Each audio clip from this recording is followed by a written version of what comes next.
are back! Yay! After a whole mental hiatus, we're back with friends, and I have really fun intros for everybody, so I'm really excited. Mike, I don't know why you're so scared down there. Yours is the funniest. Just answered your own question. Hey, I worked really hard on yours, so I'm going to introduce you first. So, my frenemy, the person who lost his bet against me in Survivor Series and had to hold up a wonderful sign at AEW Dynamite in Chicago, and the not so Mr. Perfect of my podcast, it's Mike Mueller. Hi. Hello. Thank you, Kimmy. It is truly an honor for you to have me on your show. This is fantastic. I did lose, and I am a man of my word, and I held up that sign, and that sign immediately became my floor mat as soon as I took the picture. But I kept my word, and a bet is a bet, and you won that bet. You didn't just win that bet, you smoked me. So that was that's a lesson to everyone out there. Do not write a check if your butt is not prepared to cash it. So know what you're walking into. The art of war. Don't go into battle if you don't know you're going to win. I never should have made that bet. And I learned my lesson. But we're here now, and life is good. And the bet and the debt and the bet are both paid. So we are ready to move forward in our lives. Well, I mean, you basically trashed Seth Rollins and it bit you in the ass because you know what? He was the sole survivor, my dude. So trust your visionary next time. Now, on to the two other people here. She is the Mandalorian, my partner in crime that's going to show me all through Dallas when I go in April, and the GM of a little thing called Mission Pro Wrestling. Hi, Amanda. Hi, super excited to be here. I love hanging out with you guys, and I am ready for Dallas. This is going to be my first Mania ever. So something has always happened the last few years, and I'm like, this is my time. This is my time. So it's gonna be awesome. It's gonna be epic, and I can't wait. And I've never been to Dallas, so you gotta show me everything in the huge ass state I'm going to. And last but not least, he is the late editor-in-chief of thepopbreak.com. He is the true wrestling encyclopedia and weighs no more than me. And he is a really damn good therapist, as he's been for me for the past 4 months. Mr. Phil Bodkin. Hi. Well, hello there. I'm ready I'm ill-prepared as always. I think Mike is actually more of the wrestling encyclopedia than I am. It's just hey, can you name a random guy who wrestled in the USWA in 1991? Sure. Can I remember a result for any show ever? No. Mike can. With our powers combined, maybe we can do something. I get you an inch closer to being awesome, but just an inch. Phil's my tag team partner. You got to find a new one. We did this. I thought I got Rob. Yeah, you got Rob. That's your tag team partner. We're good. It's going down. Yeah, we're going to do wrestling trivia. That's the plan. So yeah, I was like, said to Kimmy, we're going to do wrestling trivia. I'm like, who's Rob's partner? Mike. I'm like, shit. We're going to be so good though. How could we lose? Well, Rob and I are a really good team because I think I stopped watching wrestling right as Rob started, and then I got back into it later. So I feel like we do a good job of filling in the gaps for each other. So I think it's going to be a good matchup. I'm excited for it. So my question is there going to be another sign that's going to be held up? Oh, I never make bets. Because I have no confidence in myself I'm ever going to win anything. So I'm like, I don't bet. It'll be just between me and Kimmy. You can make it bet, Kimmy. You put yourself on the line. I'll just stand in the back and either reap the benefits or deny I ever lost. There you go. And I will be the popcorn gif. Just eating and watching. Can you be our rep and question person? You might need to be, you might need to come up with questions. You should be the moderator because you can keep everyone at bay. Yes. We all respect Amanda. You're also a mom, so you could definitely do that. I'm just disappointed in you. Just start counting to 3 and we'll just stop right away. I could do it. You won't like it. No, I know. I trust me, I know. I don't have to see it. I know. Oh, he knows, guys. So we are here to wrap up 2021 because it's the middle of December. Wow, we made it. I don't know how we all survived, but we did.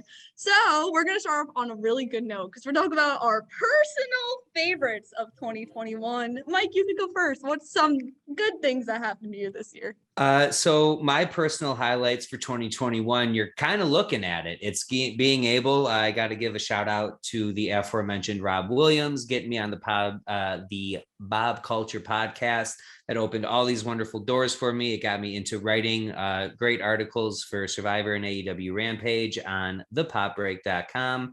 I'll do my shameless plug right now. Next week is the finale for Survivor, so get ready for that. It's going to be an exciting one. And my most recent Rampage article is the best one that I've ever written because it involves Hook, everybody's favorite.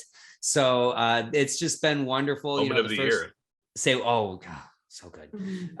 It was a slow first half of 2021 for me, but it ended really strong, and I got to meet all these amazing, wonderful people, and I get to talk about wrestling now. So that was definitely the highlight of my year, and Vegas, because Vegas is always a highlight.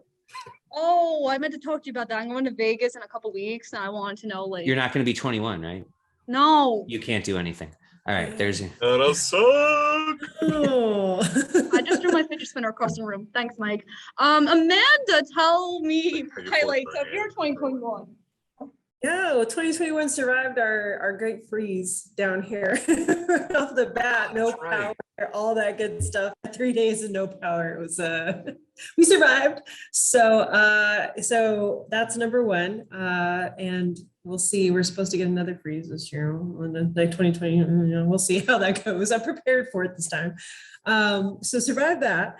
But I made my Mission Pro debut, and so I moved from behind the camera to in front of the camera, which is very different for me, and I'm glad I did it. I am excited. I love it. I've gotten to meet more fantastic people, and of course getting to meet you guys, because Rob and I just connected out of almost like nowhere. It was like, hey, do you want to be on the BCP? I was like, yes, sure. Like I've never, I think I've done one other podcast before. And, so just all of these doors have opened, and I've got to meet great people through you guys, through Mission Pro.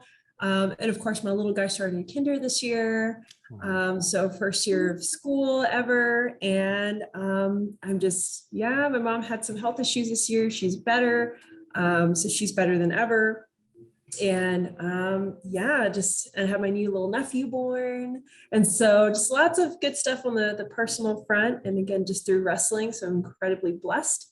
And I'm very thankful and excited to get the Boba Fett. I'm excited about that. I'm like watching all the trailers for it. Yeah, I'm here for it. It's going to be great. It's going to be great. And just again, excited to be here with you guys, and excited for 2022.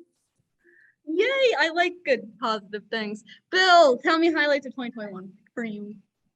Man, so let me get real heavy, let's bring it down to a screeching halt.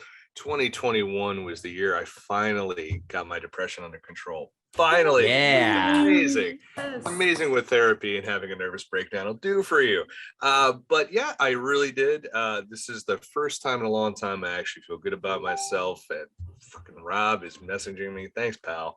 So unprofessional, that Rob. I So swear. rude. Always. So yes, I did. I feel great about a lot of things. Just get the anxiety under control. It'll be awesome. It's another year of being a dad and having a set now 7-year-old, and just enjoying all of the awesome things that come with that. Got to my first AEW show finally. It was the Newark show that was supposed to be blood and guts, and then it got pushed and pushed and pushed. Finally went to it, shredded my voice within the first 5 minutes of that show, which was CM Punk and Adam Cole back to back. Done. Couldn't talk for a week. And it was awesome to finally get back with people. It was great this year to finally get back with people and see people and have parties and barbecues and stuff. It was awesome. And I'm stoked that we just wrapped on the 12th. This is the 12th year of the popbreak.com. And we're going to be wrapping up season 2 of the Socially Distanced podcast. We're going to end the year at 45 episodes, which never thought that was going to happen. This is me and one of my best friends, Al Manarino, is my managing editor, sort of, kind of reluctantly. We've been doing it. We're just like, hey, let's just, so we can keep sane. And then we just kept going, and it's been great. And Amanda's going to be a regular on our Boba Fett series in 2022. I have to find something for Mike to do because he's like, I do not like Marvel or Star Wars. So I don't like. I'm the worst. He's like, you can squarely kiss my ass, and I'm like, Mike, I'm the do worst it. nerd you know what? ever. You know what? When we do football, I'm gonna have you on for football. Yes, That's what we're having. absolutely. Kimmy, I'm gonna get you on for something. Oh no. Something I don't know what it'll be because I only know you like wrestling. So if you That's like nice. Marvel, if you like Marvel and Star Wars, it's gonna be wild. So we'll get there. Yeah. So be able to do podcasts has been great. So it's been a real intense year, but there's been a lot of good things too. That's always important, the ups and downs. But yeah, so that's the thing. This is the only thing I enjoy because it's the thing that saved my life. Haha, fun. But it's true. So if I have to talk about my 2021, so it's my first year in the podcasting world. Holy crap! What a freaking year. So January 1st is actually the 1 year of like the best friends of the VCP being born, which is kind of cool. It's like, wow, 1 year. Look how much we've done. I read for the pop break. I did crap with Kyle. I do stuff with Rob every month. Like, that's fun. And now I finally have friends to talk wrestling with, which is super cool. I get to go back to school, which is more of a con than a pro. Oh, it's a pro. It's a pro. And trust me, when you get out of school, you'll be like, college, what a pro. Yeah, Exactly. You want to tell that to my finals on Thursday instead? Like, I think that's the day we should switch. I told that for 4 years worth of finals. They know me well. So you want Especially to the one I switch? missed 1 year. Yeah, that's great. Can you take my combo final for me instead? I'm 40. I don't have to take fucking school anymore. Wow. God, brother. Took algebra Dang. 1 7 times. I'm good. Let's see what else. Oh, I did some mental health thing too. This is the more healthiest that my mental support group has been. Most. I can talk. Words are things. And of course, Kimmy, like I think burying the lead in a lot of the stuff, you became every wrestler's best friend. Yeah. It's like Yes. it's just like so many wrestlers are like, oh Kimmy, you're my protege. Oh Kimmy, you're the fucking best. You're the hardest working gal in the room. I mean, we've seen the pictures, we've seen the tweets, we've seen the responses to the tweets and the pictures. It's legit. It's very legit. The Kimmy love is real. It is very real and well deserved. If someone could sign me, that'd be greatly appreciated. Well, Anyway. They're waiting for you to graduate, I'm sure. Oh, Yes. They are. I know that's the thing. They're like, degree, and I'm like, but we School could just skip first. School School first. first. Always School have first. a backup. You know, Izzy's parents told me the same thing, and they were like, And I was like, Anyway, You know who would tell you that too? who? Fun Dad Sting. He would. Fun Dad Sting would. He would just be like, get a degree. He's Have a gonna backup. be so disappointed if you Oh. don't finish school. He would. He would. Don't disappoint Fun Dad He'll have a Sting. tear from his face paint. It'll be terrible. Oh no, that hurt my heart. I know it. Should I tell him that on Saturday when I see him? Yes. Oh, shut up. I know everybody. I'm Kimmy. Oh, Sorry. God. I'm only a little Tell bit us. jealous. I'm just a little bit Yeah, jealous of all the cool people that Kimmy knows. Oh, thank you. I mean, I try. I work really hard, and now people are starting to recognize that. And then we leave the toxicity in 2021. Toxicity, but yeah, good. Okay, Bill, words are hard. There's a lot That's of why them. That's why you're my editor. And we've had this discussion. Words are hard. Anyway, let's start with breakout star of the year. There's been a lot of those. So, Mike, give me Yes. your breakout star of 2021. I was gonna be a jerk and just say Hook for every one of these, but I'm not. Uh, I'm gonna be. But it's I almost this is put the him. applicable one though. Well, Yeah. it's he will be mentioned in this. So I think. for female, I got to go with Bianca Belair. I mean, she had a great 2020. It's not like she came out of nowhere this year, but she really stepped her game up. They put the rocket on her back, and she did not disappoint. She's been a great performer beginning to end of this year. She's gotten screwed out of a couple storylines. She's deserved better, especially in the second half of 2021. But I still, when I think about who elevated themselves the most for females, I'm giving it to Bianca Belair. And for guys, just barely edging out Hook is Dante Martin. Dante Martin, I didn't know who that was before 2021. I had no idea, not hip to the indie scene. This guy came out. I'm like, okay, he's another guy that does some flips and stuff. And now all of a sudden, I'm like, I need more. I just give me more Dante Martin. This dude is unbelievable. He's insane. And for me, he's the one that caught my eye the most. And that's sort of what I judge this on. Who did I not really know or care much about? And now all of a sudden I'm really into them. So I'm giving it to Dante. We already agree. That's a fun time, but we'll get some mine later. Bill, I'm intrigued. Who's your breakout star of 2021? Well, it's for the women. I'm going to agree with Mike. It is Bianca Belair. My runner-up will be Ty Conti because she went from being, just she was in NXT to she's really good. And I think that her match with Britt Baker is very underrated. I think it was a really good match. She really showed a lot, and she just showed. And I didn't realize how young she was. She was only 26, so I think that was her breakout moment where people are like, she can go for a title. She can hang in a main event. It's not too big for her. There's a bright future ahead of her, but it's Bianca because she has now become a face of WWE.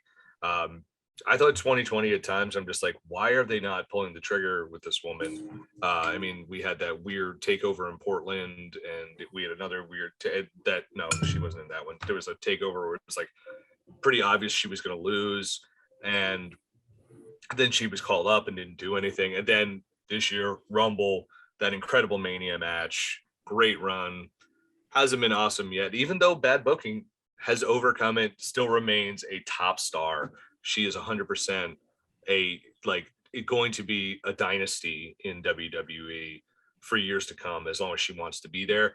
Breakout male star, partner, it's Eddie Kingston. Eddie Kingston went from dude on the indies who I didn't really care for and maybe yelled stuff at him on a Ring of Honor show one time that he threw a garbage can at in my general direction at. Sorry. That was 8 years ago. To a guy who was like cutting I remember he cut that promo in the middle of a field in South Jersey calling out Cody, Zack Sabre Jr., and Nick Aldis, and the next week he was on Dynamite. I mean, he headlined a pay-per-view in 2020, but he still wasn't the guy. He became the guy. He became a face of AEW. He became we talk about pillars. He became a pillar of AEW. He's a big locker room leader, a guy who's championed mental health and has really bared his soul about his past, which I think endears him to people on more levels than I think than anyone could ever anticipated. His tag team with Jon Moxley was one of the best tag teams of the year. I thought that match he had with the Young Bucks, where the people all were chanting Eddie Kingston's name, really was a great moment and also a great match. Amazing matches with Miro. His CM Punk feud was incredible. Great match with Bryan Danielson. He just does not disappoint, and he is money the moment he walks out with his cuts in his eyebrows and his New York Knicks jerseys and his Timberlands. He is the guy. He is as over as anyone could be in AEW, and he broke out this year. Only took him 20 years, but sometimes the best stories are the ones that take the longest to get to. That was really good. I like that. And that was okay. Wow, Mr. Cocky over there.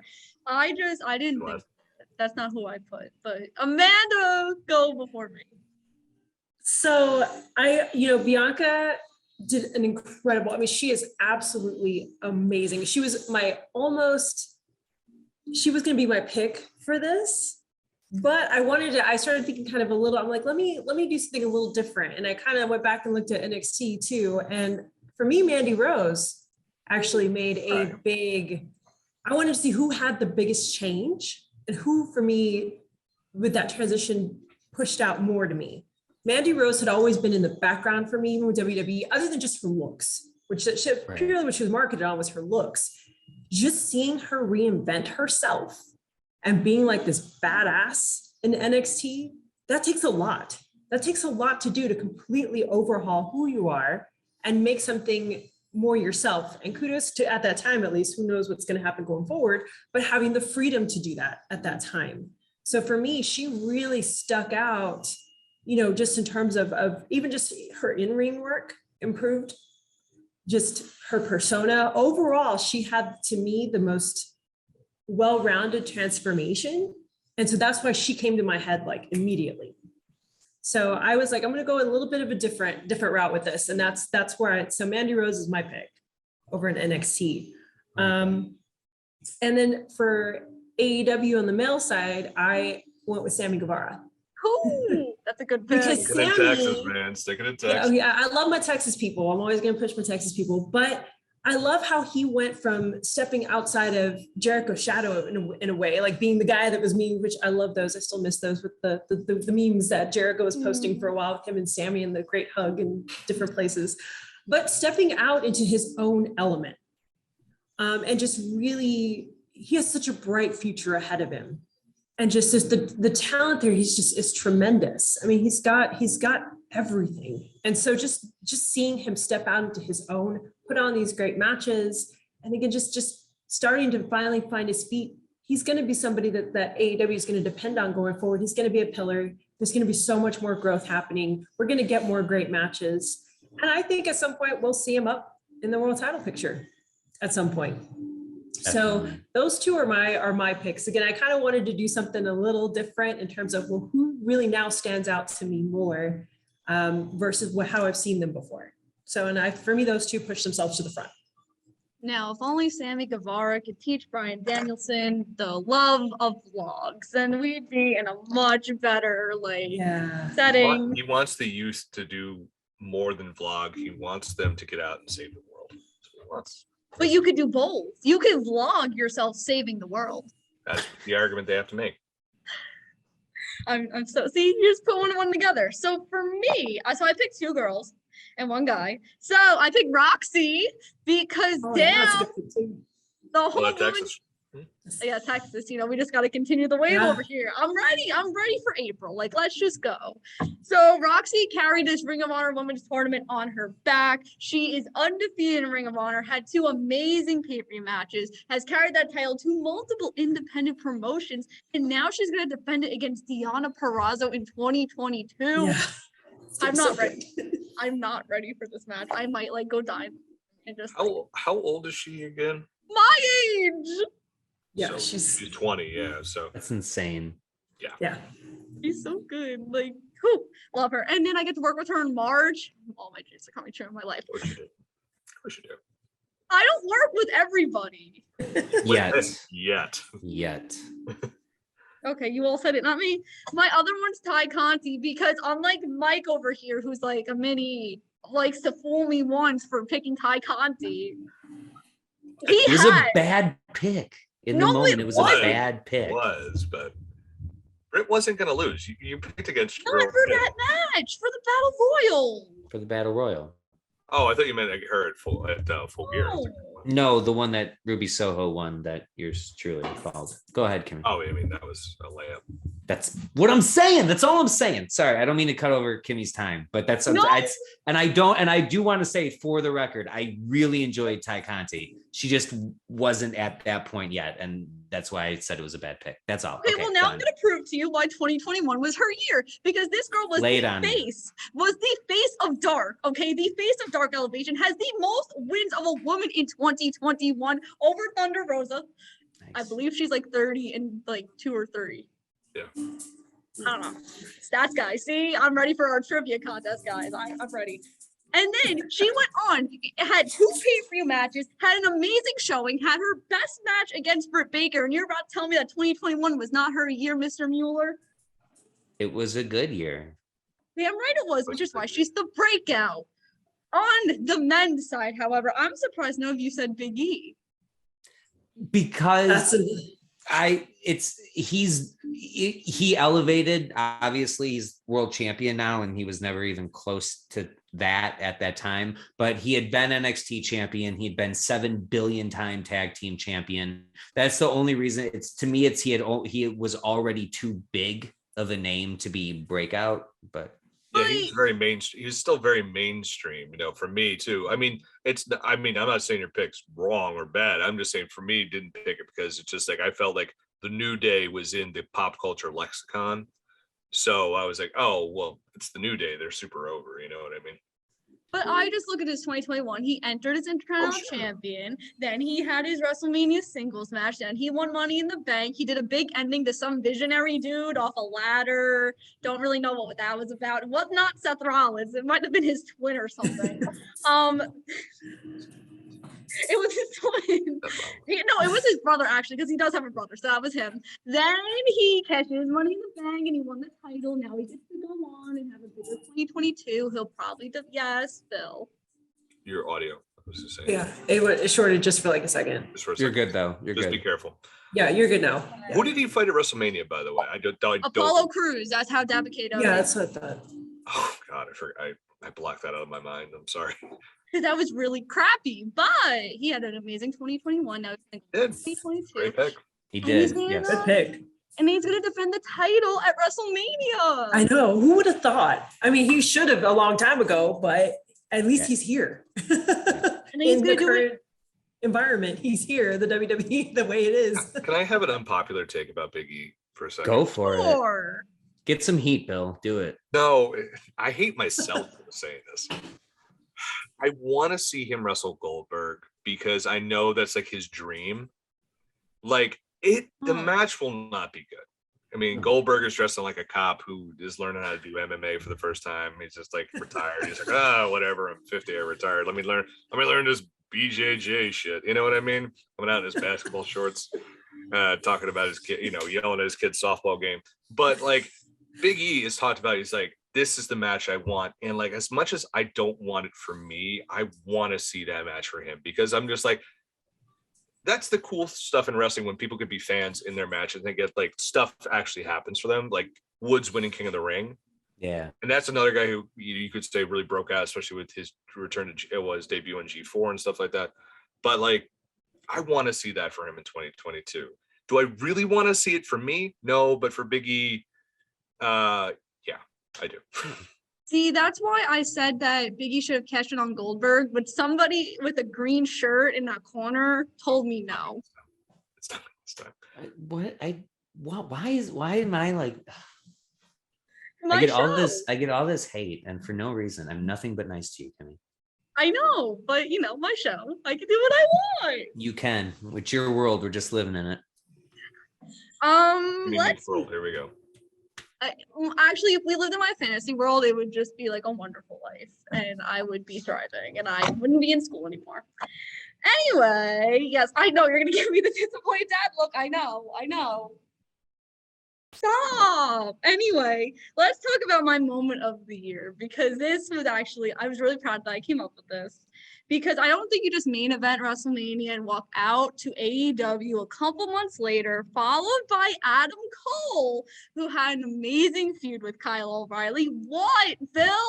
No, I'm doing the half yes chant.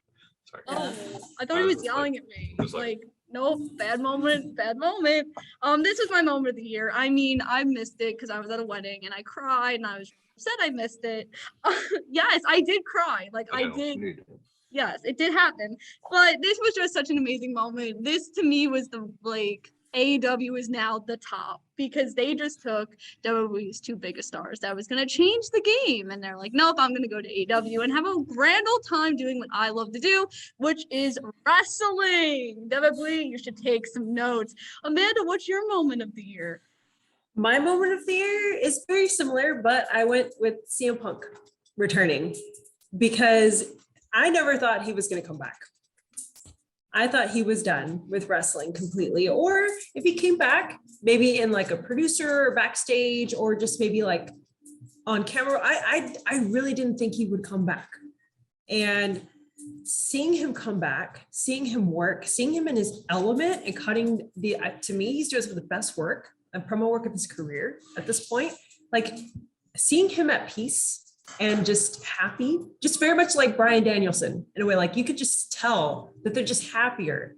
That pop was just, I remember just, even though we kind of already knew it was kind of, that moment was so surreal. And that to me just, I was like, this is serious. AEW, that to me, that was the other moment that elevated. I was like, we're here, we're with it, and just he's been nailing it ever since coming back. And I think they're handling his return the right way instead of bumping him into the title picture right away, rushing it. You know, they're letting him put over people. They're letting him cut these fantastic promos. They're letting him do storytelling. They're not, they're watching when he wrestles, like just even the storytelling in the ring, helping him get back into the swing of things. Like I think his return has been handled really, really well. And that moment will be frozen in time for me forever. And then he'll put MJF over, and then, that's going to be his first loss. And there we go. Mike shaking his head. I know, Mike, you just want Hook to beat CM Punk. We all know. Yeah, that's going to be amazing right there. Oh. Yes, it is. Except that's not going to happen. All right, Mike, what's your moment of 2021? Copy paste Amanda. It's CM Punk. Oh, it's drink. Sorry. Oh, that's Rob. You guys, it's an honor of Rob. It's an honor of Rob. Same thing. I didn't think he was going to come back. Listening to him on Renee Paquette's podcast, it also listening to him on that podcast made me go, God, I just miss him. I just miss him as a personality. And when he is having fun and when he is into what he's doing, I don't think there's anybody better. I think he's very real. Like you just believe what he's doing. Like I lose myself in it. Kayfabe is real when CM Punk is on the screen. I agree. A lot of people are dogging the way that they've been handling him. They think that he should be in the main event picture and all this stuff. I think it's brilliant. I think it's a wonderful story. It's going to make his first loss mean something, and he's just going to keep beating people who are a little bit better, a little bit better, a little bit better. And then he's finally going to get taken down by Hook because he's the man. But CM Punk returning, I flashed back to 7 years ago, and all of a sudden I was just that happy guy that just got back into wrestling. CM Punk was the reason I got back into wrestling. Quick sidebar: I was working in a grocery store, worked with a guy that watched wrestling. I didn't, but we would talk about it. And he said, "Did you ever hear of this guy CM Punk?" I go, "That name means nothing to me." It's like, check him out, just see what he's about. I think you'll like him. And I watched it, and literally 2 weeks later was the pipe bomb. So I stuck with it. The pipe bomb happened. Yeah. Pipe bomb happened, and then I was like, sold American. I'm here for the long haul, and it's all because of CM Punk. So him coming back has to be my moment of the year. Bill, please tell me you picked a different moment. The CM Punk gets an honorable mention. Obviously, I remember watching it, finding reception at a cabin in like the Poconos so I could watch this, and then almost texting my dad, who's been gone for 10 years, because he and I were OG Ring of Honor people and remember some of his matches with like Raven and watching him go through TNA, then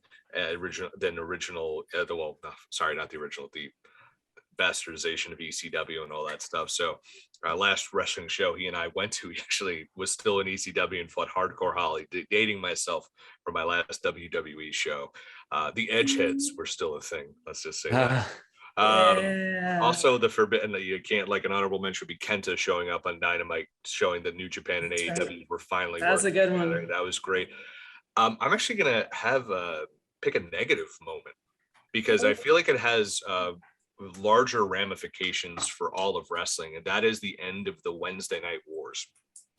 Reason I picked that is because hey, thanks.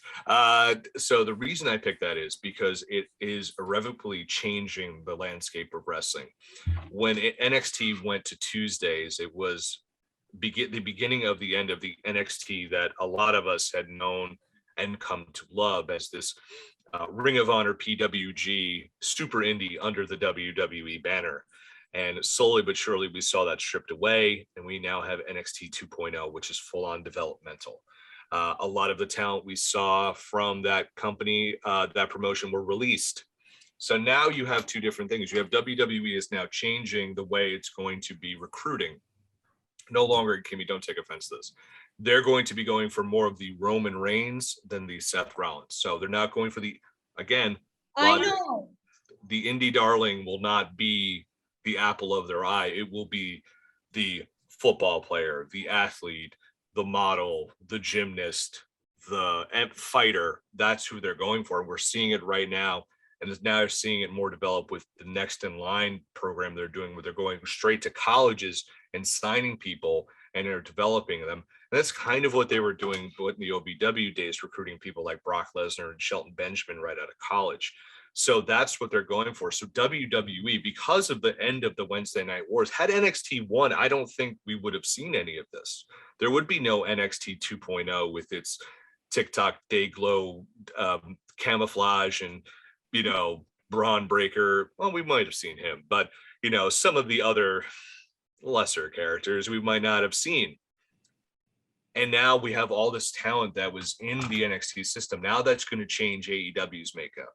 And that's going to change Impact and the NWA and New Japan and MLW. Unfortunately, we don't have Ring of Honor anymore. But will it change Ring of Honor? If they're going back to a super indie, are people going to go in there?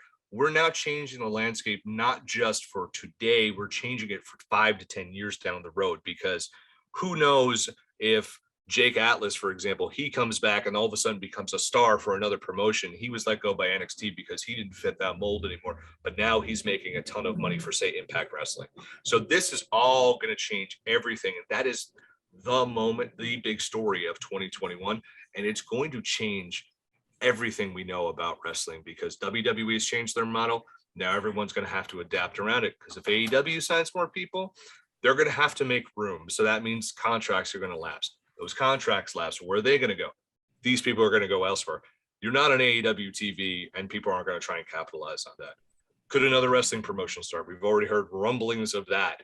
Will the Ring of Honor get bought out? We don't know. And there's so much excitement in what could happen because WWE decided to make a change. I mean, two of the pillars, we keep using like, goddamn word pillars. Adam Cole and Johnny Gargano left. That's going to change everything right there. So, I mean, Wednesday Night Wars ending, and it also solidifies AEW as a major contender to WWE's throne. Will that ever happen? Who knows? I don't think WWE cares anymore. They're making billions elsewhere. I think they care a little bit, but AEW is now, you got to certify them as legit. They beat WWE when everyone said they couldn't, and up to bigger and better things for them too. And this is why Bill's the real encyclopedia, guys. I mean, That's, I say, Bill's so smart. Like, I know. that's such a perfect answer. I have a lot of time. Like, I like CM Punk, so that's my pick. I know, me too. I'm like, CM Punk. I'm like, were you crying when he came out? Because I was. I did not cry, but a terrible fact about me, I've literally never shed a tear of joy.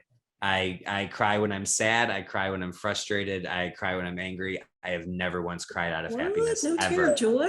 Ever in my life. I've never cried tears of joy. Okay, that sounds like a bucket list thing or something. Yeah, I would love to. You Tears never know. of joy. That's what that I'd sounds love to. like. Yeah, I'm not saying it's never going to happen. It just hasn't happened up to this point. Yeah. When Hook, wins that Oh, AEW yeah. championship. That might be the bucket list item right there. When he You're gonna weep like a child. and we need pictures. I need a picture. To Oh, show it'll that be it happened. recorded. I want to It'll be see you in the recorded. corner, balled up, just like just You're letting so out happy. joy.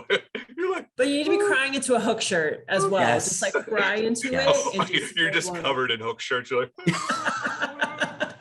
you're playing the Action Bronson theme song in the back. A Like, blanket, my blanket made of Hook shirts. Like, did you Yes. get the Hook shirt or no? I haven't yet, but I will be. I will support that man with my money. I promise you that. and your heart and your mind and soul. And my heart. and my mind. Everything. and those tears of joy that are going to come. Yes. Yes. Yes. He was great. I mean, it's Yeah. ridiculous that this guy, that's also a moment of the year. This guy was a meme. This is true. He was like, someone asked me one time, I was like, do we like Hook ironically, or do we actually like him? And I said, yes. Yes. Because it was like, Yes. it was ironic, but then it was, it kind of wore on you. You're like, all right, maybe he has a son, you hear he's training, like, all right, he's got to be something. And he gave the best line of the year where they're talking about Taz and Ricky and Brian Cage, and he's just like, well, I'm frankly tired of it. I'm like, that's your first words in wrestling? Like, what? He just offers people chips, and that's like, hey, That was join good. our group. It's just like, it works so well. And apparently this is all his ideas, which is Really? even wilder. He's like, I don't want to talk. I want my hair to be weird. I'm going to offer people chips. I'm going to come out in boxing shorts and Action Bronson music. It's just like, all right, good. He's going to win the title. Mhm.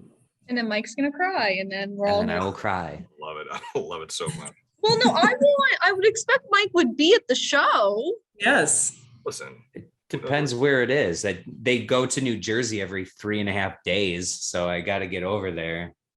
Yeah. Yeah, you do. I had to try We're the closest they've been to It's me. like New Jersey and Texas. They're there all the time. That's all the time. Yes. I had to travel 5 hours to go see an AEW show. It's the food. Texas is good food. That's amazing. That's reason enough to go to Texas. I want some barbecue. Yeah. Come for Mania. Come on our little like Mania trip. Yes. All right. Yes. Oh yeah, we're definitely having barbecue on the trip for sure.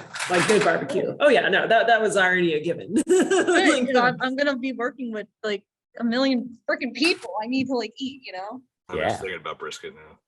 Yes. That's Amanda's fault, not mine. Speaking of brisket and wonderful, amazing things, Superstar of the Year. So all right, I give it to you. Brisket is the superstar in all our hearts, I guess. It's the superstar when it's on the table. I'll tell you that right now. Yes. God damn it. Yes. I really tried to impress you, and your face just wasn't. You didn't understand the assignment. When have I ever?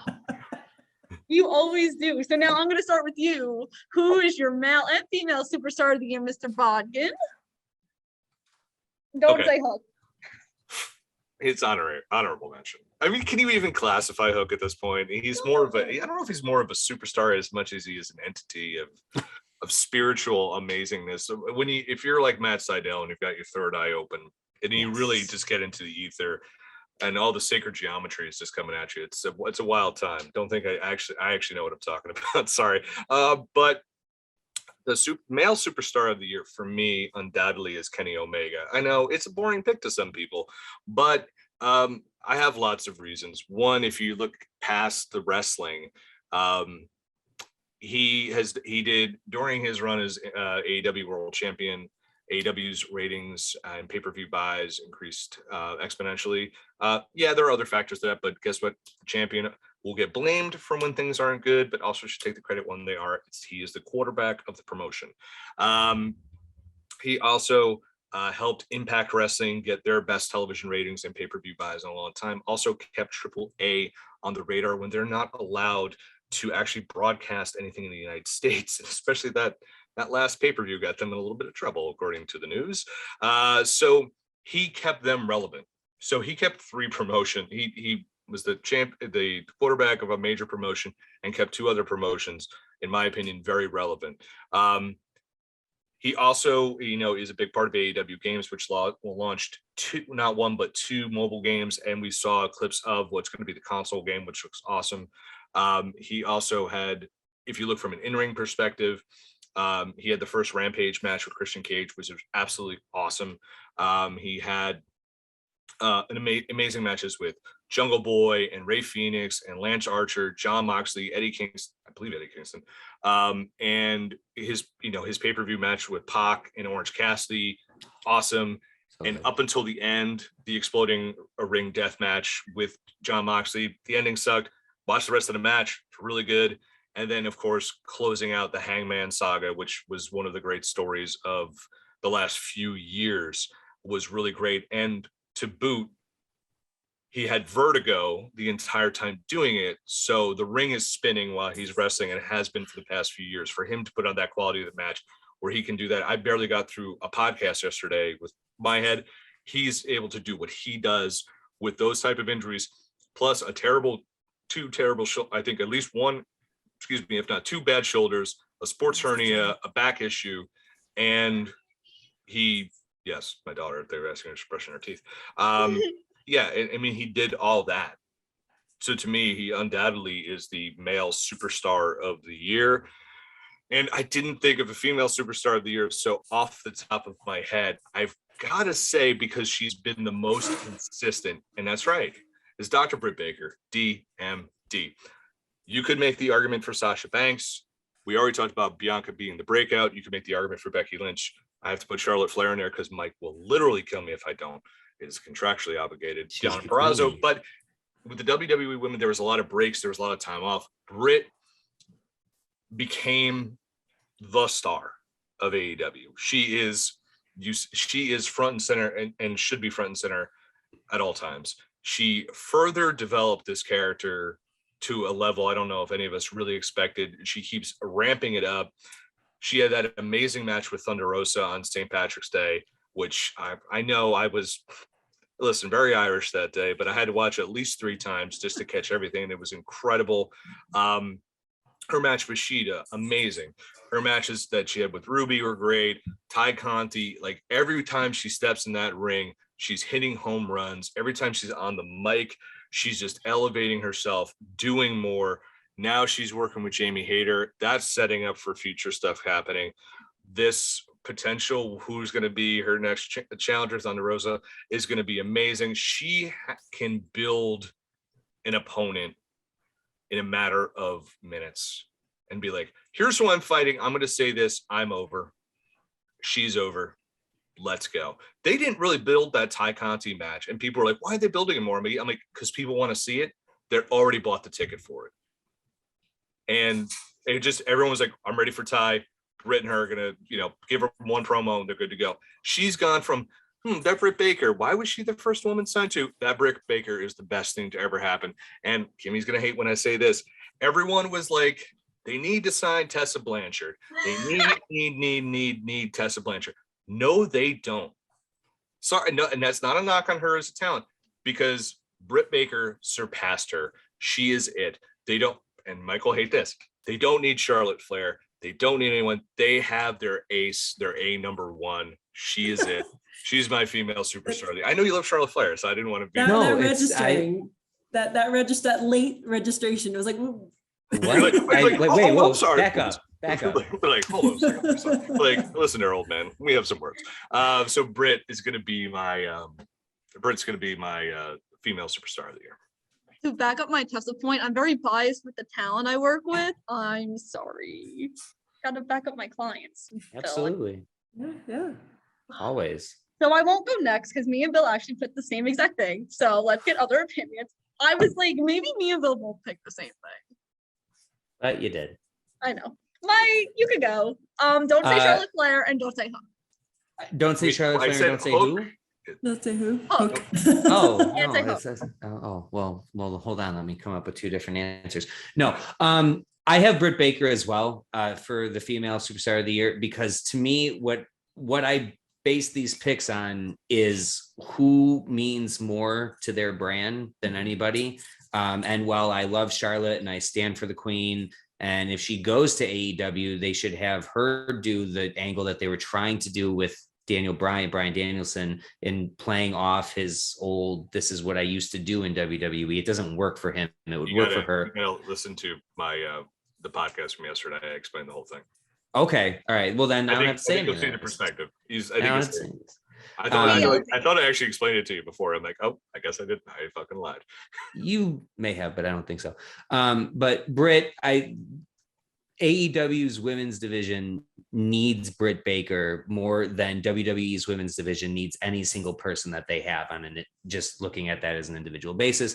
When Britt first was coming around, I wasn't totally sold on her. I didn't get it right away. But as she's just grown and she's just better and better and better. And I absolutely love her. The match with Thunder Rosa, like you said, it's just, like, she carries that division, and that division was the weakness of AEW. That's what you look at and you go, they do good storylines. The matches, in-ring matches, are great with the guys, and they got this and they got the hype and they get the surprise moments, but their women's division's lacking. You don't say that anymore, and you need more than one person to not be able to say that, but she is the flag bearer and she's done an amazing job with it. So she's my female superstar of the year. Oh, this pains me to say. No, my male superstar of the year is Roman Reigns. Because I have to look again for exactly the reason why I said Britt Baker.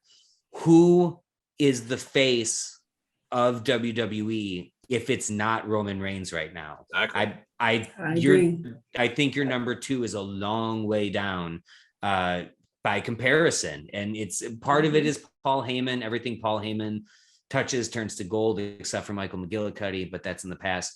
So yeah, I know. It's hello, Mr. Perfect's kid. You think that didn't hurt me a lot? But Roman Reigns is the man. Such a great team. Come on. Roman Reigns is the man. I spent a long time shitting on Roman Reigns just as everyone else did, and he's overrated and they push him too much and he's never going to be the guy that they want him to be, yada, yada, yada, yada, yada.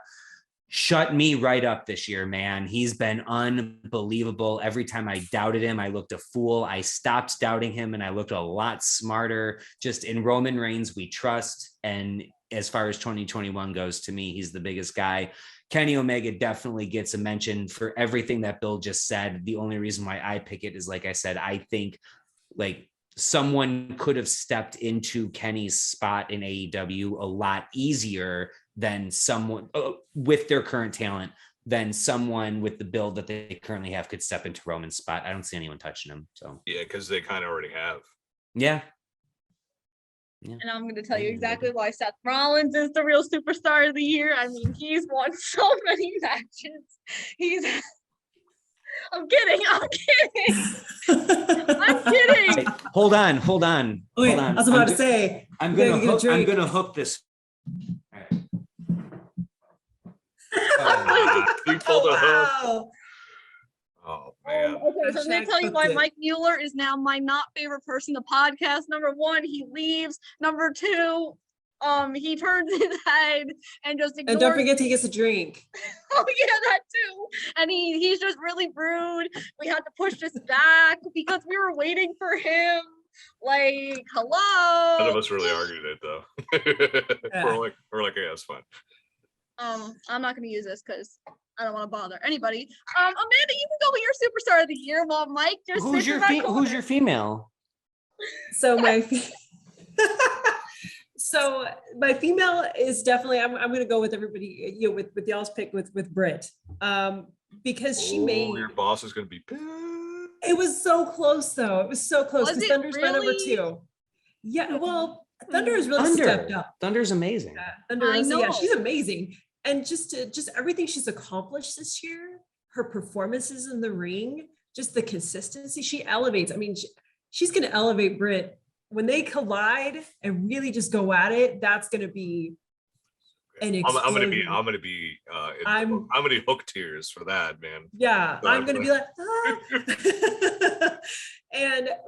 but Britt elevated the AEW women's division. She put it on the map. I felt like she made people care about it, and just drew more eyes, and just even her own growth. I mean, to be able to get to that level where you can go up against somebody who's established like Thunder Rosa, and you could go up against somebody who's relatively new to the ring. I mean, just to have that amount of growth and then be able to carry an entire division. I mean, she's remarkable. So I mean, she just, and it was very close, but I was like watching Britt again, be able to get to that level, be able to carry a division and put it on the map the way she has and will continue to do, and to where she can get to somebody, and eventually we'll drop the title to Thunder Rosa. But to get there, you know what? Female superstar of the year for me right there. But with Thunder being my very close number 2. Don't worry, we'll flip this. I'll send it to you. You can send it to her just so she knows she was very close to being number 2. You're so close. You're like one and a half, not solid 2, like, right? You know. And I'm actually going to go with Mike as well for male superstar of the year, with Roman Reigns, with Kenny being my very, very, very close second. Because Roman Reigns really is talking to people when you ask them about WWE, the main name they bring up is Roman Reigns. And he makes people care about, like, you know, I talk to people who haven't watched WWE in years, and they're like, well, the only angle I'm following right now is Roman Reigns. Well, what's Roman Reigns doing? And he's the name that comes up. And so for somebody to reinvent themselves, and I know Mike, you said it very, very eloquently, and I'm right there with you, to go from somebody who people were just straight up booing, and to going from suffering succotash and just being eye candy and kind of, you know, couldn't cut a promo, you know, to being able to finally stand up and be able to cut a decent promo with John Cena. That's a big change right there. And just to reinvent himself in this way that makes him relevant, and that he is carrying WWE right now. He's the main. And as much as I love Seth Rollins too, like, I think he's a fantastic ring performer, but Roman Reigns is what's carrying the company right now, and is who is making people care. And that's a big responsibility to carry. And that's a big thing, especially in the climate that WWE is in right now, and kind of has dramatically shifted over the last year. To have somebody like Roman Reigns there, who's killing it, again, who's completely transformed himself, that's a big deal for me. And that's why, for me, he's male superstar of the year. Even though, again, I love Kenny Omega, I went back and forth on this. It's who has more of a dramatic impact. And for me, Kenny, I love how Kenny just evolved this year. He's already phenomenal, but then just even his look, even just his, he elevates everybody he steps in the ring with. And I feel like he's grown himself. So it was a difficult choice, but again, I feel like Roman Reigns is carrying WWE right now. Just, there's nobody else that can do it. And he's completely reinvented himself. And that's why I feel like, and his ring work has improved when he's in the ring. But his promos have tremendously improved. And, he's made people want to watch. And that's why he's my male superstar of the year. Don't worry, guys. Next year when we're doing this, we're going to say Seth Rollins is superstar of the year. We're all going to live a wonderful lifestyle. I mean, no, Mike. I'm actually going to ban the word hook from my show from now on, just because of you. All right. In all seriousness, obviously my superstar of the year is not Seth Rollins. He lost every single freaking match this guy was in. So thank you, Seth, for making my 2021 so well. So I also picked Kenny and Britt. So I'll start with Britt. So funny enough, her match against Thunder at St. Patrick's Day Slam was the same day I got diagnosed with COVID. So I need something to distract the hell out of me. So thank you so much for distracting me, so I wasn't scared out of my mind. And I will make sure to convert that this weekend. This girl literally reinvented herself, made 2021 her own, proved every single doubter wrong. And, I don't know too many people that Tony Schiavone can interview every single week and it be that appealing and interesting. Yep. And they make it work. And now I want to know, is Adam really going to get in the middle of this? Is Adam going to turn on Tony? I want to know, guys, write this program. Here we go. I'm ready for it. Kenny too. Same reasons Bill said. He fought with vertigo, all those injuries. He was the title collector. He made him at the pay-per-view after pay-per-view. 5-star matches. How can you not pick Kenny Omega? He was absolutely amazing. And whenever he comes back, I'm ready to find out who the winner was with Omega and Danielson too. Because one, we kind of got an undeclared finish because of a time limit. With that being said, match of the year. Let's see. Mike, you go first. Hey. Don't say Hook. I will not say Hook. It was the greatest 3-minute match of all time, but it wasn't the match of the year. So I've said it many times. I'm a fan of high flying, flippy dippy shit, all that stuff. So one would think that I would probably go with something like Lucha Brothers versus the Young Bucks and the Steel Cage. That was a wonderful match. Lots of great, wonderful matches. But I have to say, as someone that isn't really into just the super strong style, whatever. Walter versus Ilya Dragunov 2 was insane. It was not just a great hard hitting match. I thought there was no way they could surpass the first match, because the first match to me was the best no audience match that happened. But that match told such a perfect story, and to have Walter lose after 872 days or something like that. I thought it was 900. It could have been. Hold on. 871. I have my little notes here. 871. After 871 days, to lose to someone like Ilya Dragunov with his lack of size, the total David versus Goliath story, and to tap out.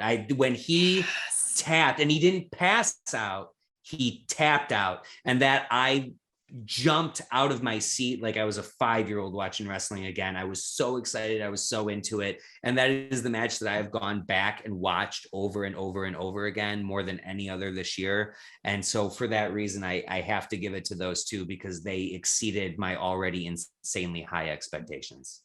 You should watch. It might be on Peacock. I don't know, because I don't know how much progress stuff they have.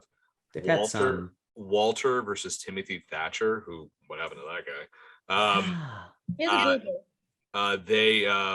He's had a boo-boo for a very, very long time. they had such a match that it made me cringe, like oh god, like I was watching a death match. That's how violent it was, and it's just chops and strikes. Yeah, that's too. It's almost it's when the first match happened, I go, that's the most violent match I've seen that didn't involve weapons. And so that's Bill. Now I have to go back and watch that for that reason right there. If it sounds like a death match and it's not, that's a strong statement. That was an interesting match pick, not one I would expect coming from you. I know, I'm full of surprises. I know. Just like when I won and you didn't. Amanda, what is your match of the year pick? Bye, Mike. Bye. See you later. Mike totally picked mine. I went with the same match, Dragunov versus Walter, because the minute you said, I was like, because it was so good. It was so technically just amazing to watch. I felt the same. Their match in October last year, I was like, I don't know if they can surpass that because it was so good. And for somebody, and Walter's had great matches with different people. So I'm like, the caliber of his matches is already high. So I'm like, well, can somebody push him to the next level? And so when their first match happened, I was like,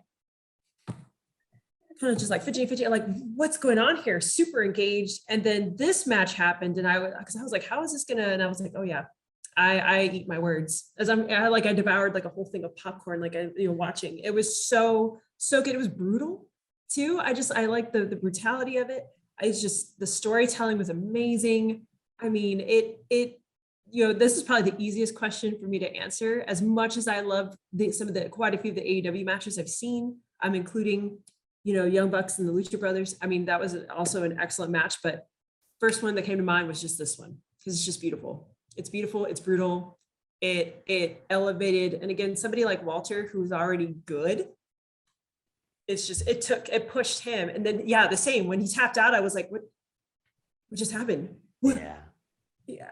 He tapped out. Like, I as soon as you said it, I was like, we had the same match in mind. So copy and paste. But that's my match of the year. You don't have to say copy and paste when Rob's not here, guys. Like, but Rob it's is an here homage. in spirit. He's in our heart. I guess. So is this a bad time to say that I hate Walter? Is this a bad time? You hate whoever you like. You can. Okay, You're wrong about all kinds of stuff.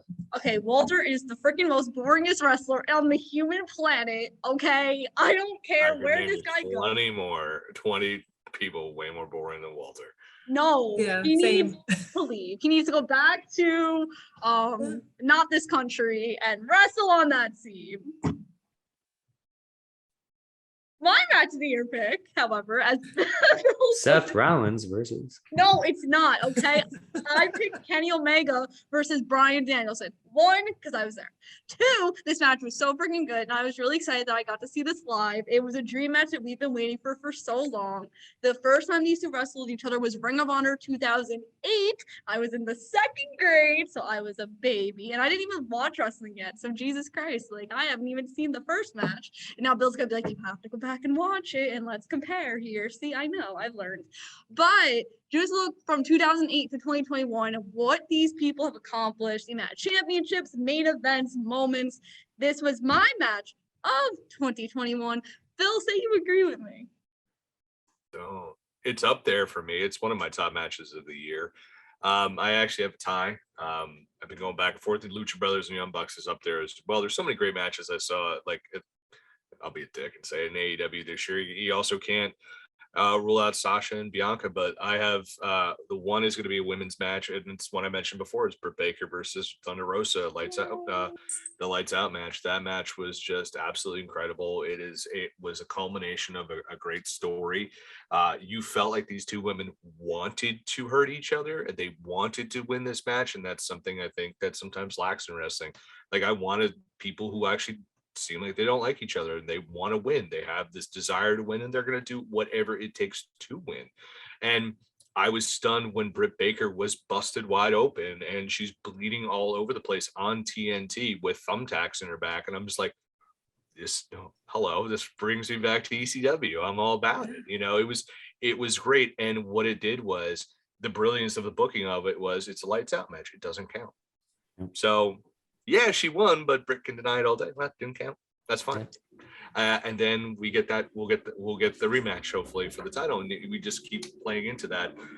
The other one is going to be a match that kind of came together at the last minute, and it was on YouTube, and it was Minoru Suzuki and Daniel Bryan. Those two sons of bitches just beat the tar out of each other. That was like a week removed, I want to say, from Arthur Ashe, and it was on this amazing run Bryan Danielson had. And yeah, it's just was incredible to watch this. It's not for everybody, but it was just two guys just beating each other up and trying to play this game of violent chess together. And it was a master class in doing that. And it's free. You can watch it whenever you want. Yeah. That is true, because I had to miss that match. See, I missed all these great matches. All these great matches happen when I'm not watching. I think there's like a connection there. Like, come on. Right? Like, I know. So before we move on to 2022, does anyone have anything else to add about 2021? You mentioned Thunder, so this is a personal story, and it's a sad story. So I saw AEW in Chicago. We were staying in the hotel pretty much adjacent to the building, and I was going, man, if we run into some superstar, that would be so cool. But we're going through Chicago, and I'm looking up, and there's a few arcade bars, and one of the arcade bars is supposed to have WWF WrestleFest, the greatest arcade game of all time. So I'm like, we're going to find this bar. We go to the bar that they say it's at. They have 3 locations. It's not there. The second one is kind of within walking distance. So I'm like, let's do it. Let's go. It's not there either. The third bar is way too far away, and it wasn't even supposed to be there. It was supposed to be at the first bar anyway. So I'm like, all right, screw it, whatever. Let's go home. Let's just do it. So we go home. I don't get to see any superstars. I don't get to play my WrestleFest. I don't get to do any of this. And then a few weeks later, what do I see on Instagram but freaking Anakin Rosa in the bar directly in front of the WrestleFest video game, I think with Ty Conti. Yeah. And I was like, are you kidding me? Like, are we seriously? It may not even been the same day. It may have been the day before. Who knows? But I was like, we were so close. We were just there, and it almost happened. So I almost had a brush with greatness. It didn't quite happen, but yeah. So that's the only thing that I wanted to say that I forgot to say earlier. You'll get your moment though. Like, You will. I will. It'll be fantastic. I'm manifesting it because I'm see your little tag team over there, like your dream team tag team. I'm seeing them this weekend too. Who's dream tag team? Yours. Look at the 8x10 behind you. Oh, yeah, the Powers of Pain. That's right. I love the Powers of Pain. I'm such a mark. Yeah, I know. I've worked with them. They're cool. All right, I have a Barbarian shirt coming in, and I was so hoping it was going to be there for this, but it's not. So yeah. How many people do you know have a Barbarian shirt? That's all I'm going to say. One. His name is Mike Mueller. That's right. And you tell Barbarian that when you see him. I will. I'll deliver the message to him. Yes. Let's talk about 2022. That wonderful, amazing year that's happening in like 2 or 3 weeks. I can't do math. I want to know what everyone's looking forward to in 2022. So for me, more major wrestling companies showcasing women's wrestling, because this was a huge year for women's wrestling. Let's talk about this. So first of all, we had our second ever all women's pay-per-view in NWA Empower. Then we had the Knockouts Knockdown. Then we had Ring of Honor rebranding their women's division. Then we have the introduction of the first ever mid-card title for the women. Like, look at all these amazing things. WWE, you should really be taking notes here. But I never called a mid-card title in an interview with Tony Khan. He will rip you in half. He did that about the TNT title, and that dude got a verbal boot in the face. Got a tongue lashing. Well, thank God Tony Khan is not on this Zoom call with us. But this was also MLW started a women's division too. Yes, they did. They did. He's reading my notes.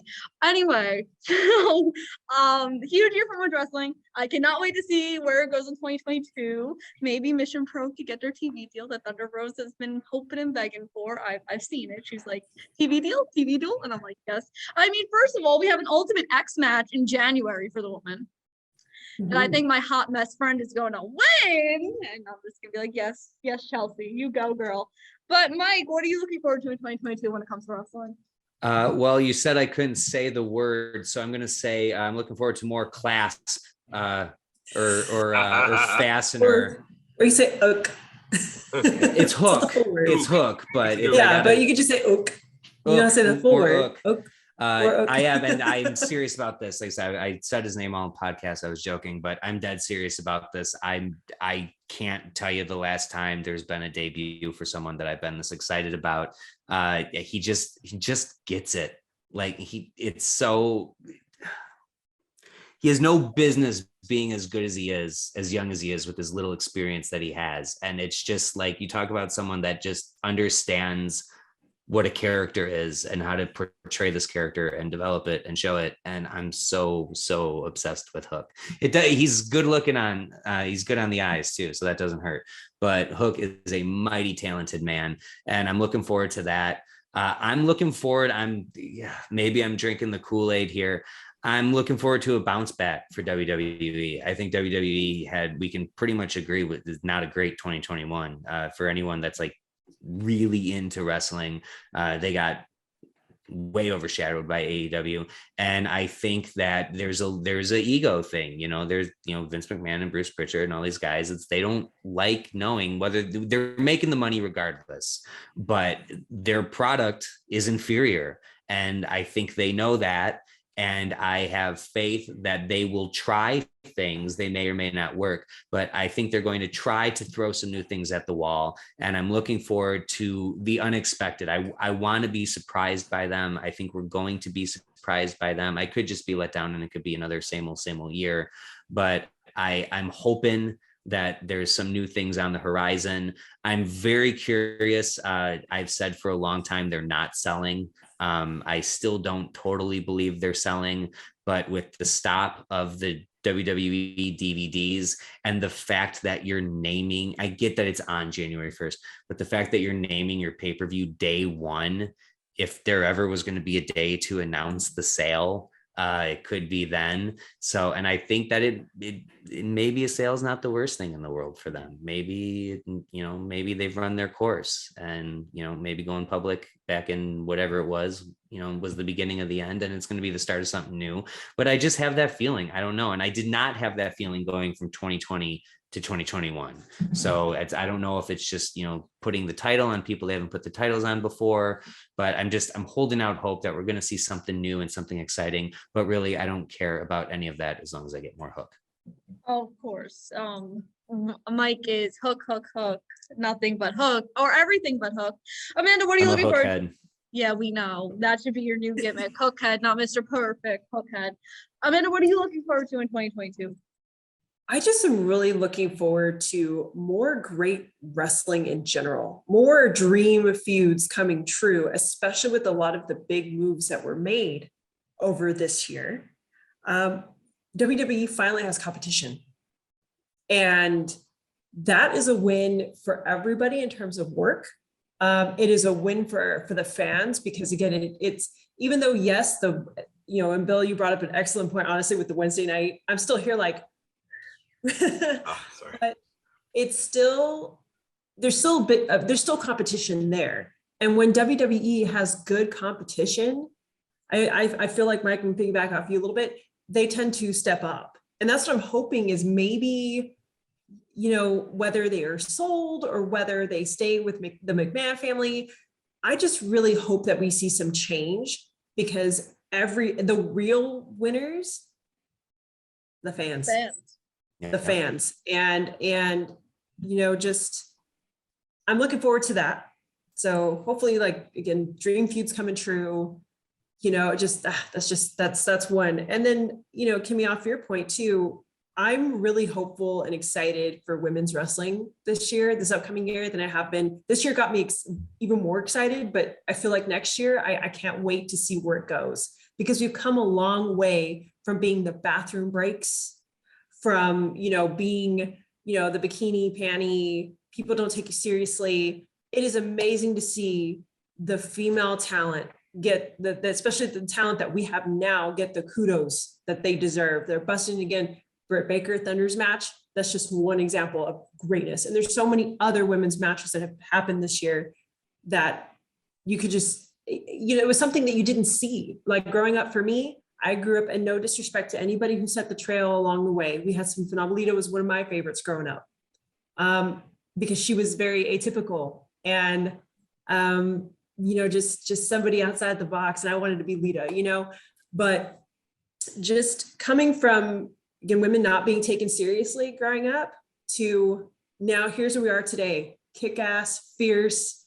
I mean, the future is brighter than ever. And so I'm excited on those two areas. And then on a personal note, I'm getting excited to go to my first WrestleMania ever, ever in Dallas. I'm excited. I'm ready. My first WrestleCon. I am just going to have the best time. Kimmy, we're going to have an amazing time. And if you guys decide to go, let me know and we'll all meet up and it will be amazing. Very cool. I can tell you, I will unfortunately will not be able to make it. Bill will not be there. I did want to say, I wanted to throw in real quick too. I am looking forward for my birthday.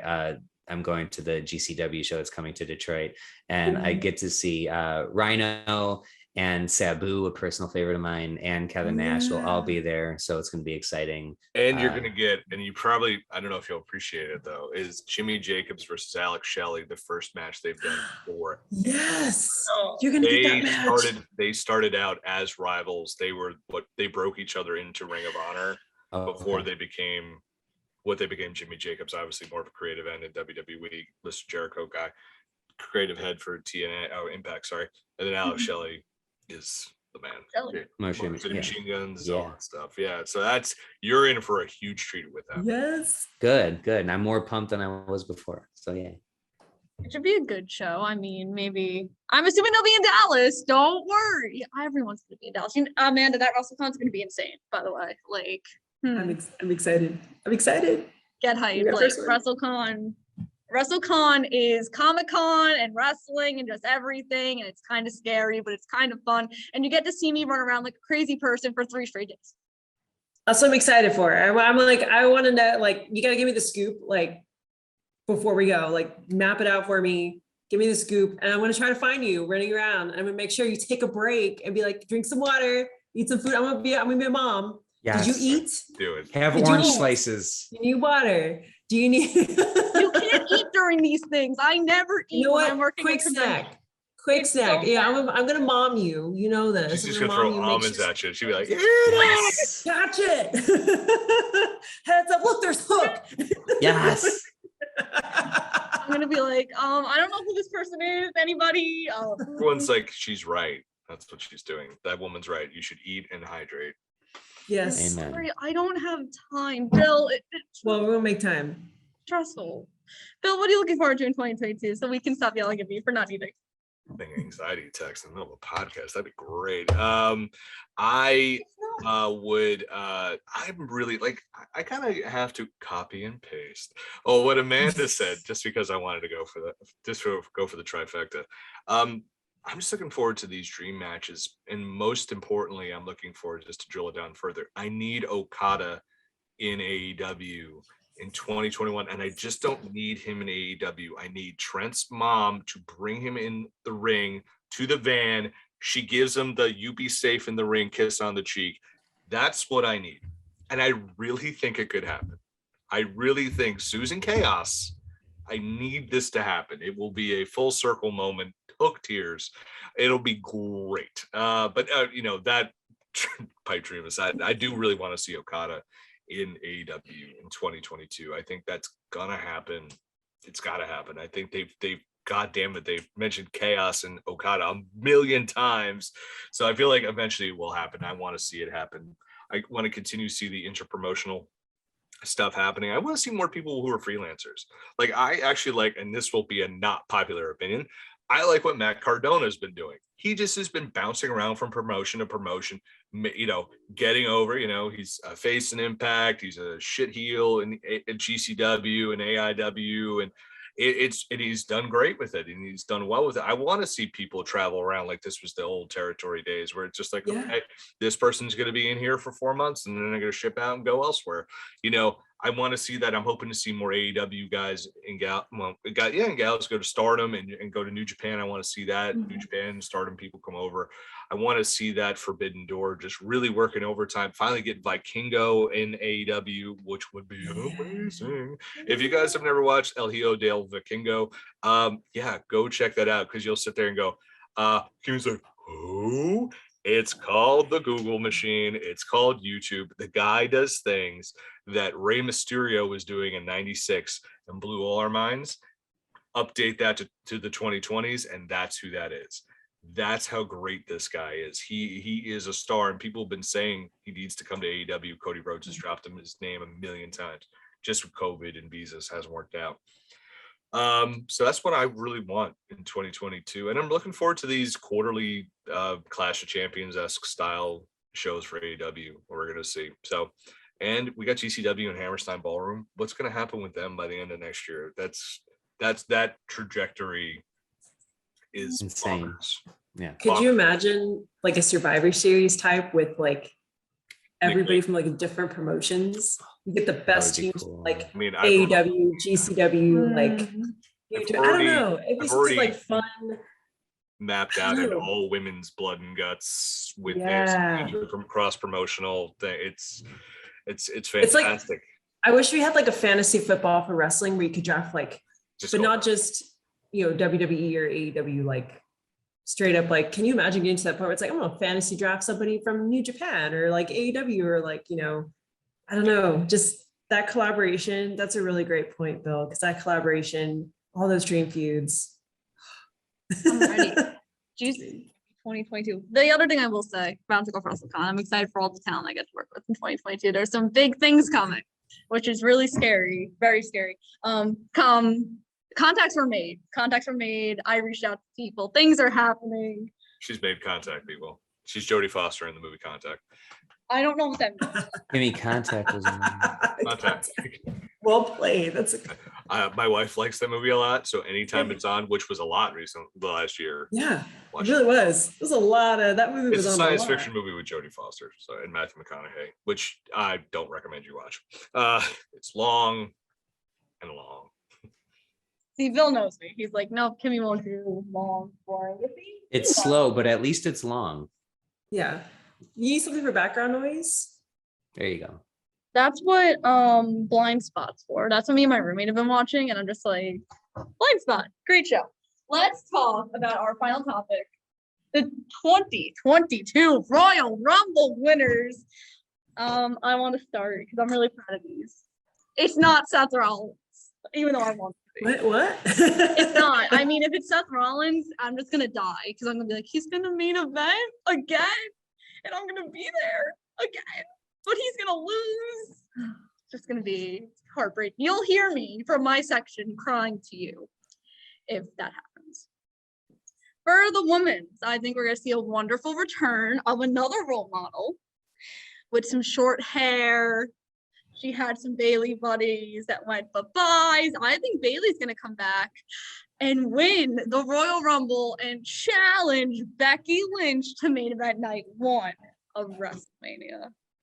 I mean, come on. Like, Bayley is actually the only person in the 4 Horsewomen that hasn't main evented yet. In 2022, she's going to make it happen. 2020, she carried WWE in the pandemic, and I think it's her time. They gotta push her. Come back, huge momentum from injury. If it's not Bayley, it will be Liv Morgan, but WWE, it won't be Liv Morgan. For the men, it will sadly be Brock Lesnar. He'll get his rematch against Roman, and he's gonna main event night 2. Isn't that happening at day 1, night 1? Yeah, but no, here's what's gonna happen at day 1. Paul is going to screw Brock, and then Roman's gonna win, and Brock's gonna say, fuck it, I'm gonna enter the Royal Rumble, and then Brock's gonna win. I would love it if Brock Lesnar got on the microphone on a WWE pay-per-view, because only he would do it. And he would be like, fuck it, I'm in the Royal Rumble, and everyone would be like, all right. Okay. Okay, sure. No one's stopping you, but all right. Did you see what he did on SmackDown with his flip phone? And he was like, Adam Pearce, your suspension helped me because I got to hunt moose, and I love hunting moose. And I'm just like, oh look, Adam Pearce, I saw it. Moose. Yeah, they're gonna feud next. No, that's the worst thing that could possibly happen. But it could. I mean, it's gonna be boring as hell. But Brock Lesnar and Bayley, B squared is my Royal Rumble. A B squared. That was really creative for someone who failed math. That was good. I like that. B squared. Mike, tell me. All right. Tell me why it's gonna be Charlotte and some other male wrestler. No, really let me preface this by saying like Charlotte and Charlotte. She's going to win both. She's going to challenge herself at WrestleMania. She's going to fight a broom, and it's going to be amazing. For the women, I don't have a good feel for it. Bayley coming back would make a lot of sense. I'm going to say Sasha Banks only because I think eventually all 4 of the horsewomen are going to win the Rumble, and Becky and Charlotte have done it. Bayley wasn't on my radar, so I went with Sasha. And there's not a whole lot of thought behind that other than she can always have a great match. In-ring ability, at least when they came out of NXT, I think she was the best in-ring worker. So you're going to have a great match with that. So that's where I'm going with that. I'm not in love with it. I'm in love with my male pick. I'm going with The Rock.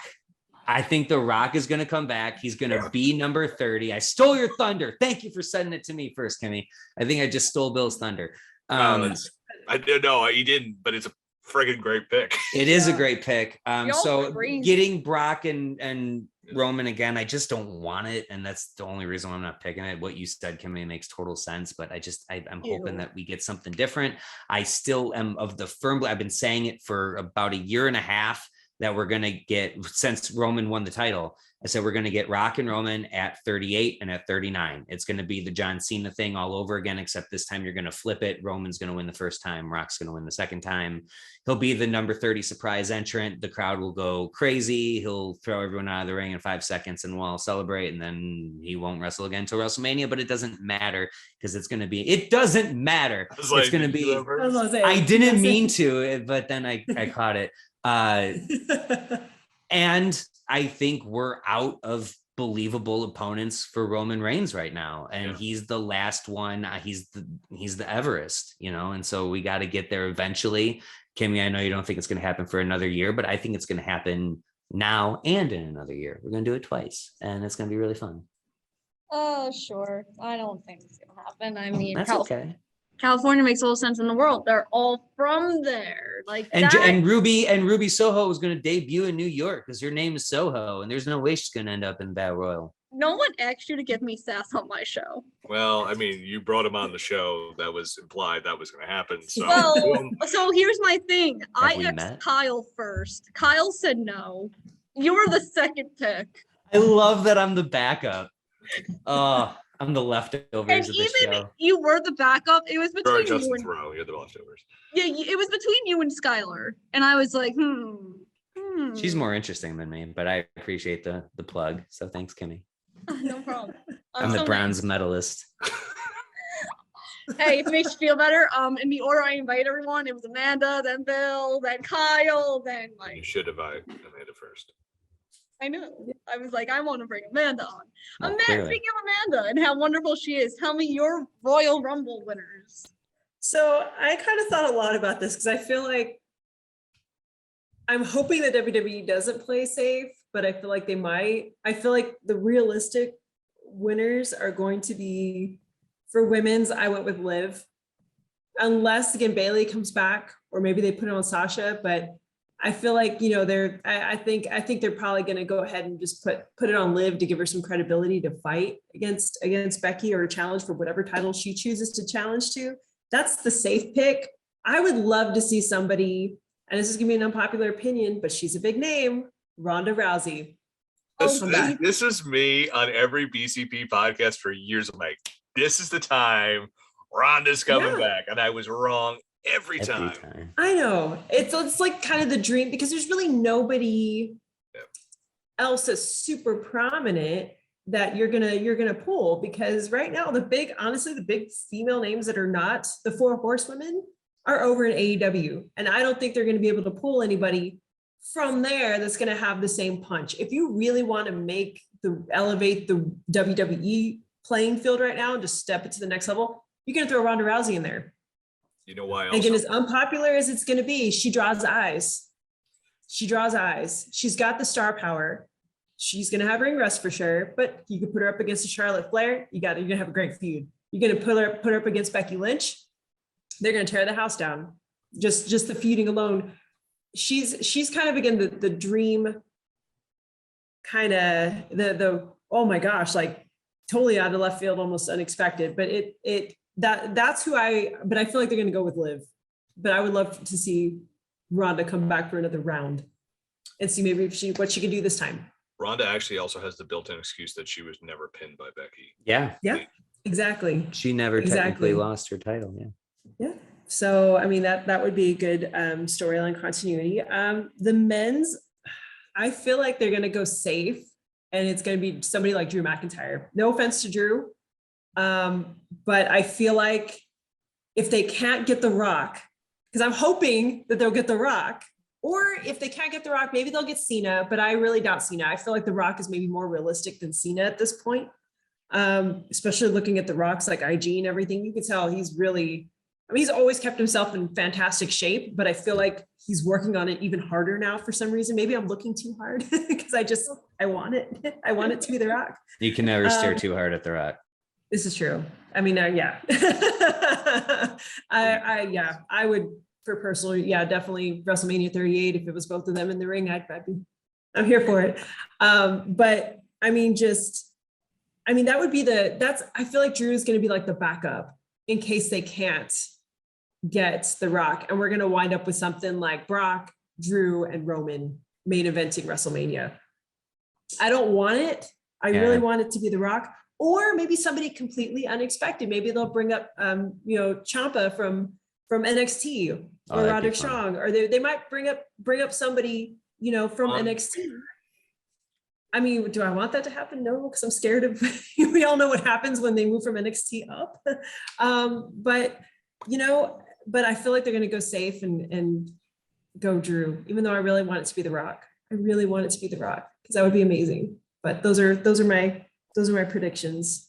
Well, if they're going to play it safe, they might as well go with the one match that never happened that they hinted at for so long. I mean, you're wearing a Shield shirt. If they're going to play it safe, they might as well go for Seth, non-biasedly. Yeah. My shirt. That's a good one.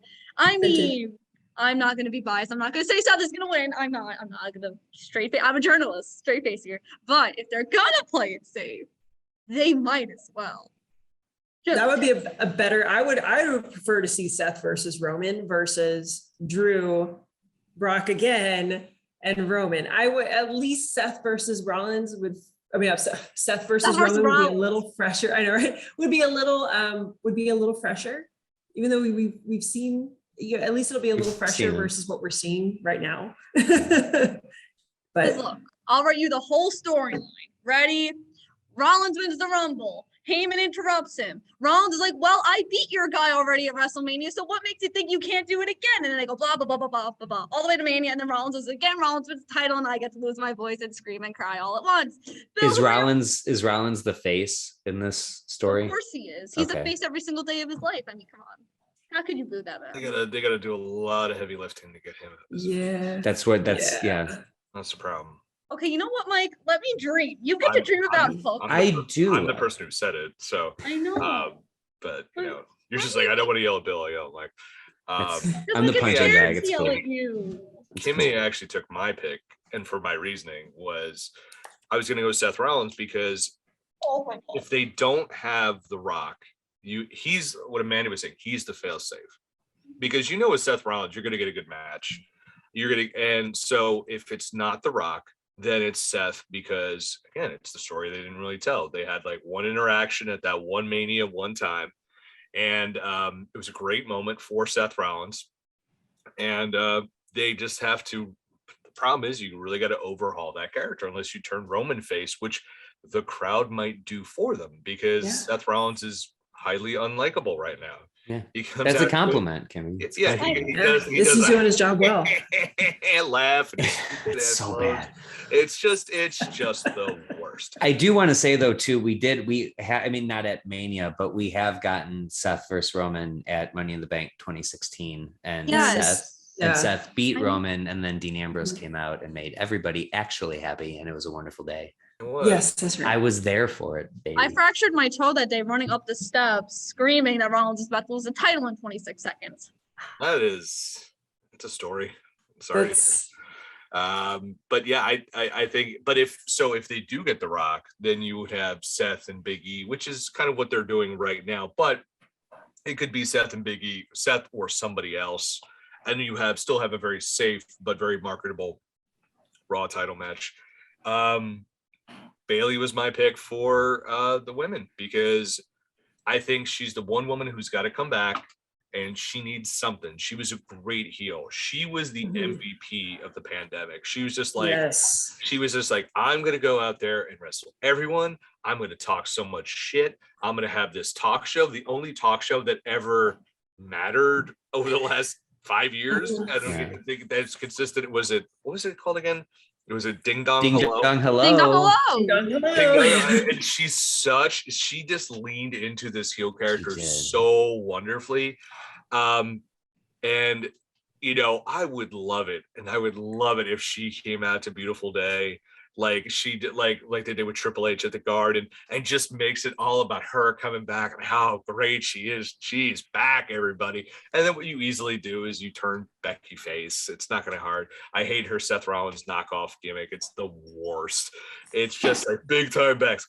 Go back to being where everyone loves Becky Lynch. You know what I mean? You know, that's what we need. And that's the money feud. It's the man versus the band. I couldn't think of what her nickname was, but that'll be a great match. And they could go. And if you wanted to, you want to have a brawl, they can go have a street fight. They can brawl. They can get violent. You could feel that match. You could be like, oh, these two really hate each other. And if it's Charlotte, Bayley just kind of becomes like, no one's going to cheer Charlotte. So Bayley's going to become the de facto babyface, and she's going to essentially be Shawn Moxley. She's going to be the anti-hero who's just going to be snarky as hell, going to say whatever she wants, wrestle in jeans, and like go put on a good match. So I think Bayley is the one you got to pick. I do love that Rock pick though, man. Sexy pick. It's a sexy pick. Such a good pick because, and I know, Kimmy, you're like, well, Los Angeles makes the most sense, and it does. But you have to sell out that Texas stadium. That is twice. That's a you have to sell out twice. That's a big get. That is a big ask for them to do, especially with how bad their product is. And I get it. WrestleMania is a destination event. People go just because of the name. Man alive, that is a huge building. Then they gotta stack that up. You'll get an Undertaker cameo probably because it is Texas. But he ain't wrestling. Right. Yeah. Could see an Undertaker Hall of Fame. Possibly. Yeah, I could. And like, I mean, if they do one, that would be nice. They haven't. Well, no, it's not part of the travel package. They have mentioned nothing about doing a Hall. I wonder if, you know, it's 2 nights. One of the main attractions is an Undertaker induction into the Hall of Fame. Who knows? It'd be weird, but he lives there. He lives here in Texas. But to do a full induction and have him cut like a 20-minute promo about like, remember when I was Mean Mark Ellis in WCW? Because I do. You know, it's just like, it'll be interesting what they're going to do to draw that house, especially with the lack of star power that is currently there. Absolutely. No, they need the star power, and that's a big reason why I'm excited about my Rock pick, and I like it. I do want to say though, I'm cracking up looking at the odds because you can bet on anything. And you can bet on Royal Rumble winners. I want to say for 22-1, he would face Big E. Obviously, I might throw some money down on Omos at 22-1.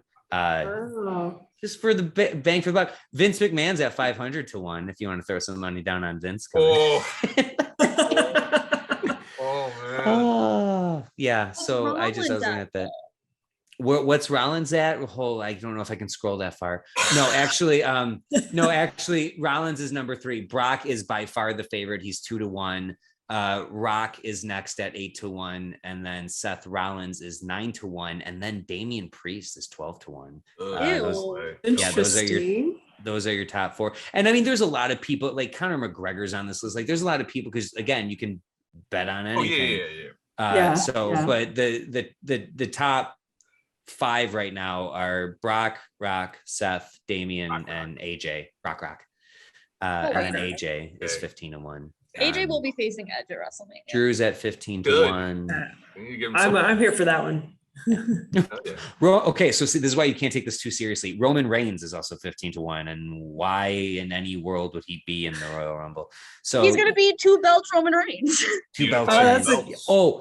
And taking it all the way back, one little just throw out, by the way, for Kenny Omega's a great belt collector, but I still say Ultimo Dragon did it first and did it better. And that's all I'm going to say about that. I love it. Okay. All right. Totally off track. Sorry. Ultimo Dragon was in WWE, but he was a famed luchador from Japan who won a shitload of belts. Google is your friend. I'm gonna. You say a lot of things. No. I was talking to Kimmy, not you. Oh, well, I need to Google it too. Oh, no, you said he was in WWE. He was in there for like a year. Really? Yeah, he came in. He was WCW, hurt, okay, and went back to Japan for a while. Then came to WWE like post Invasion. So you probably stopped watching. I was done in the last thing I remember watching in WWF still at the time was that Survivor Series, the Invasion blow-off Survivor Series. So but yeah, Ultimo Dragon came back. He was in a cruiserweight match, cruiserweight gauntlet match, I would say, at Mania. Ooh. With Shannon Moore and Nunzio, Paul London. Yeah. So, Bill, you know that long list of wrestlers I have that I've met, but I've mentioned all of these people. Yeah. I've met Ultimo Dragon. How do you not know him? How did you She didn't know. She had no idea who he was. You didn't know it was Ultimo Dragon? You don't know he's the creator of the Acai moonsault? No. Last name is legitimately Acai. Yeah. Okay. So now everyone's upset with me. Kimmy, I'm I'm going to just give you stunned. I'm not wrestling. upset. I'm just stunned. I'm going to give you wrestling homework after this to go along with your finals. You want to take the common law final for me? No. Do you want to fail? You just need to memorize a quote that I can't memorize. Write down in your sleeve. I'm trying to. There we go. It's not working. Anyway, let's not talk about cheating because I don't cheat. I'm an honest student. Hey, oh, by the way, my photography final got bumped up to 102. I got a 102 on my photography final, guys. Nice. That's A+ student right there. But let's get to our shameless promo. Bill, tell us all about the popbreak.com. I've been doing this for 12 years. The popbreak.com is your one-stop shop for all great things pop culture. We're talking about music, movies, television, pro wrestling, anime, digital trends, all sorts of great stuff. I am the co-host of the Socially Distanced podcast, which drops every single Friday. On Apple, Google, Anchor, and Spotify. Follow us on Twitter at The Pop Break, on Instagram at The Pop Break. Don't have Facebook anymore. So follow us there. We got a lot of great stuff coming up. Of course, Mike writes Survivor and Rampage. Kimmy's just contributed to our Johnny Gargano piece. And Amanda will be a part of our Book of Boba Fett series. And she was on our Cowboy Bebop episode, which was a couple weeks ago. So yeah, check it all out. I just write random stuff on there that either Bill tells me to write or I'm just like, here you go, Bill. You can publish it. I always appreciate it. Oh, you're so nice. Mike, tell everyone about your podcast and why I'm 1-0 on it and that you have lost against me on your own show. I did. I lost to Kimmy. It's the Closet Champion podcast, Facebook and Twitter at Closet Champ. I do not drop very regularly. I'm a very bad podcaster in that regard, but I have been focusing most of my attention these days doing my writing, which I love to do more than anything. The written word is our friend, and I get to write wonderful words about Survivor and AEW Rampage for the popbreak.com. Hopefully writing more in the future for Pop Break, for whatever else. And getting back into a regular rhythm. That's I'm not big on New Year's resolutions, but my New Year's resolution is to actually put out a consistent and steady podcast this year, because I really let it go in 2021. 2022 is going to be our bounce back year. So look forward to that. Royal Rumble season is my favorite time of year. So I will definitely be dropping some top 10s and some predictions and all that wonderful stuff that goes with my favorite match in the world. And thank you to my best frenemy, Kimmy, for having me on and extending that olive branch before we just snapped it in half and threw it on the ground. Oh, of course. Just remember, you were always the second pick. That's fine. Kyle will be back in 2022. too, as I yelled at him right before this. Amanda, tell us all about Mission Pro with my girl Thunder Rosa and all the other cool things that you get to do. Yeah, so Mission Pro, our next show is January 29th, Crazy Train. Ticket information is coming soon for those who live in Texas and want to drive to Conroe. We hang out at a brewery called Southern Star. It is delicious beer. You get to watch great wrestling and have fun with us. So, but of course, if you can't make it, we do stream on Title Match Network. So please check us out. You can check out our last show, Silver Bells, that happened this past Saturday, and I got to be Mrs. Claus. So we'll see what I may cosplay as or not. Come out as myself. It happens sometimes. At the next show. So again, January 29th, Crazy Train. Of course, I make random appearances here and there, doing, being up here on the, of course, with the BCP. I'll be back on the Socially Distanced podcast. Also want to put over River City Wrestling. They've got a show coming up February 6th. It is their 20th anniversary show. So some big things happening there, and that's the local here in San Antonio. So putting in a plug for them. And yeah, so I am at a Mandalorian on Instagram. So find me and you'll get to see all kinds of the randomness that I'm up to. So thanks for having me. Oh, no problem. So I'll say two things. One, this is obviously our return episode. 2022 will be more consistent. I won't take mental health breaks. I promise. Do what you have to. Important. Mental health is very important. Oh, yes, I know. Those breaks. That's what my second thing was going to get to. Wow, I lost my train of thought. Jesus, wow. I was trying to say something really nice to put everyone over and I lost it. So first I'll say thank you to all three of you for coming on my show. This is my first panel and I was like hella nervous, but I think we did pretty good. And oh, thanks. And Phil, thanks for everything you did for me this year. I really appreciate it. Oh. I know, I'm so nice. And that's pretty much it for us. And I don't know when my next episode will be because freaking Vegas interrupts my stream. Oh gosh, if it has to. What? Oh, God. Kimmy, I'll go to Vegas for you, and then you can keep streaming. You want to go see Katy Perry? I mean, I would. I go. Okay, someone take my spot, and then because I'm gonna miss Rollins racing for the title. If only there was some kind of network you could go back and watch it on. Or I'm gonna watch. When you could stream anywhere, anytime. Nice. I'm sorry. Okay, I'm gonna watch it anyway. I don't care about the fucking time zone, whatever. I'm doing it, and when Rollins loses, I'll get to cry to all of you. But that is it from us. Thank you all. I hope he wins, right? Or he should win it while Katy Perry's singing "Firework." Well, there's like a 3-day firework. I see her the 29th, and then that matches the January 1st. It's the same one.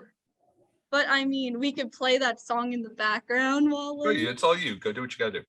I guess so. But anyway, that's it for us. And I will see you all next time we drop an episode.